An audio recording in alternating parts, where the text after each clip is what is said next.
bit more about overcoming barriers. We'll talk a little bit about what they are, what they could possibly mean to you, and how we can kind of work around those and remove that to really get closer to your wellness vision and obtaining those goals of yours. We'll also talk a little bit about injuries, obviously first and foremost how to prevent them, and if the time comes when you do have an injury, how to work around those or work so you're not necessarily stopped dead in your tracks on obtaining your goals. So let's start with barriers. What are barriers? Basically something that prevents you from reaching your goal. And I know that's very general, but they can be pretty much the number one reason why you aren't achieving your goal, your fitness goal. When you're identifying your barriers, don't always think of them as a negative thing. You know, changing that way of thinking, kind of shifting your thinking and putting it more in a positive light, you can kind of have a different perspective on what it is and then kind of working around that again. So some examples of what a barrier could be, these are general, so they may or may not mean something to you, but potentially finding exercise boring or not being very inspired by it. Another one could be not having enough time to exercise or having a hard time fitting exercise into your schedule. Another one could be a lack in self-motivation, a lack of resources, finding a gym that, fits your budget, or finding videos or at-home workouts that work well for you, or having equipment available to you, those type of things. Another barrier could be a fear of being injured. And I know we'll talk a little bit about that later on in our session, but that's realistic. And then another example would be not finding exercise enjoyable. I know we mentioned not finding exercise, exciting or really motivating to you. So those are a few examples of what a barrier could be. So it's easy to keep looking to the future for changes, and it's kind of human nature to plan for your health in the future tense. I constantly hear people saying they want to do something, they're going to start doing something for themselves in the fall or in the summer, or when, this happens, or when the kids are back at school, or whatever it is to them, versus they want to start today or in this minute. So just think about your barriers and ask yourself if they truly exist or if they're just excuses. So I'm going to start working out in June because I'll have more time. So be honest with yourself. What does that really mean? So if you start working out in June, what is, or I guess let's talk about the future. I'm going to start working out in September because I'll have more time. So why don't you have time right now? Or why is that not existing for yourself right now? And be honest with yourself. I think that's the most important thing, is being honest. Like, we all have things going on, and yeah, that's realistic, but I think that reality is that it's always going to be happening. Things are always going to be happening in our lives, and it's, something to move past. All right, sounds good. So I guess maybe a little exercise I have for you, and you can do it on your own, or you can do it, when you get a chance, is to write down all of those reasons maybe right now with why you may be struggling to achieve those goals. Just kind of throw them down. If it's you have extracurriculars going on right now, you have a lot of, kids activities, you have personal reasons, health reasons, time, your job is, you have a lot of time spent at your job, whatever it is, just throw it down on that list, and then just kind of look through that list and analyze it. What's truly a barrier and what is an excuse? And kind of thinking about trying to remove those excuses and focus on the barriers that remain. And, you know, I mean, if you do this exercise and completely eliminate everything off the list, there you go. But if there are some barriers, then focus on those. What's really stopping you at this point? So it's kind of a fun exercise to do, and kind of once again, a way to kind of shift your thinking to what is stopping you from achieving your goal. So depending on your level of motivation, a barrier can easily be seen as an excuse, as we were just talking about. So in order to achieve your goal with long-term success, this goal has to be something you truly are motivated to make effort towards on your own.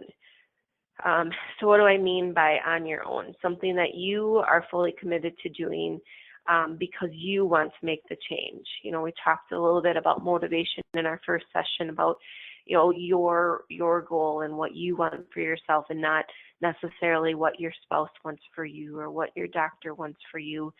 And those are very important perspectives to keep in mind. But for you to truly want to achieve your goal and have success with your goal, it has to be something that you want for yourself.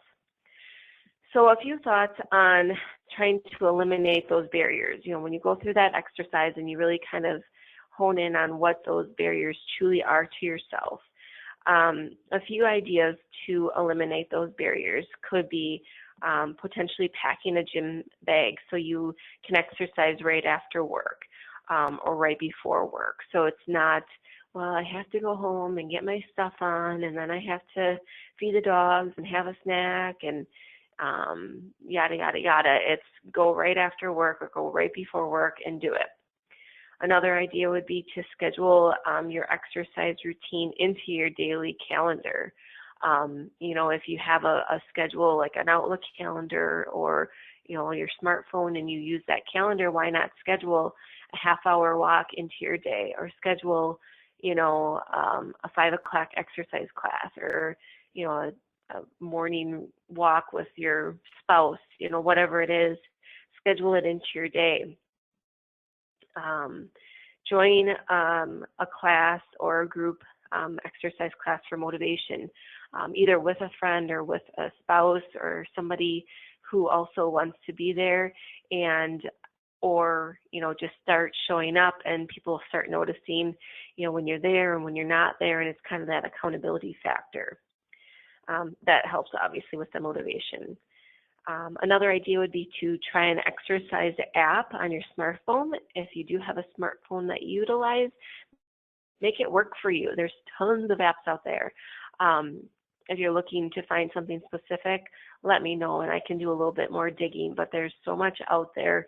There's also a lot of free stuff out there to get you going as well. Something, you know, you can schedule into your day, you know, little reminders. Like I have a Fitbit that reminds me to at least get 250 steps in an hour. You know, sometimes my day is unfortunately sedentary, so it's kind of a nice little reminder. Or I have a different app that I use that I have different yoga poses I can do. So it's, you know, it can be all over the board. It can be, you know, exactly what you need for yourself. So make technology work for you. Find an activity that you like to do. Last week we were talking a little bit about trying something new or finding something that you haven't tried before. You know, there is so many opportunities for exercise that aren't necessarily classified as exercise. You know, it's just like it can be movement of the body, and as simple as that. You know, if you want to go to a dance class, or if you want to try, you know, martial arts, if you want to, you know, join I'm just, you know, throwing all different opportunities out there, a swim class, anything really. The opportunities are endless for you to get exercise in and make it exciting for you, so you're not showing up and have kind of that negativity because you don't even want to be there in the first place.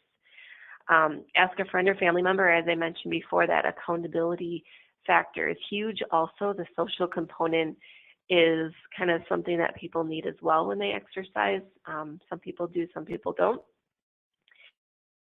Another way to eliminate a barrier would be to log any excuses for not exercising. So just kind of, reflecting back at your week. If you had planned to get into exercise sessions, last week and you maybe weren't able to get one in, why? Just being honest with yourself. Why weren't you?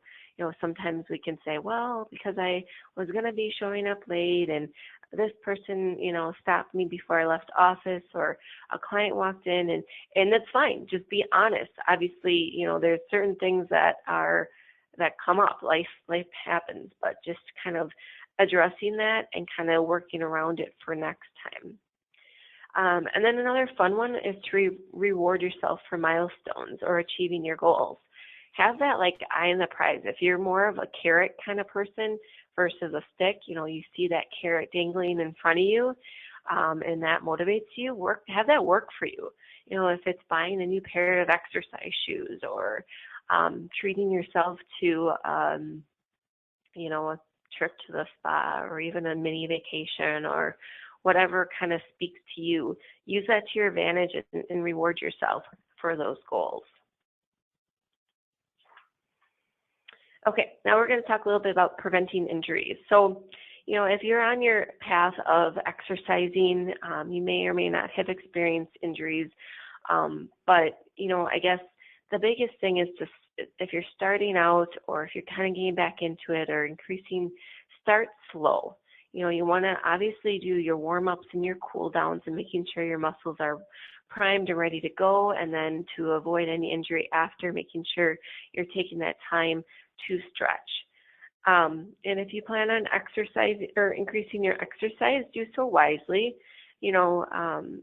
Sometimes we get a little carried away, or we get a little extra, motivated. Is that a thing really? But sometimes we get a little extra spur.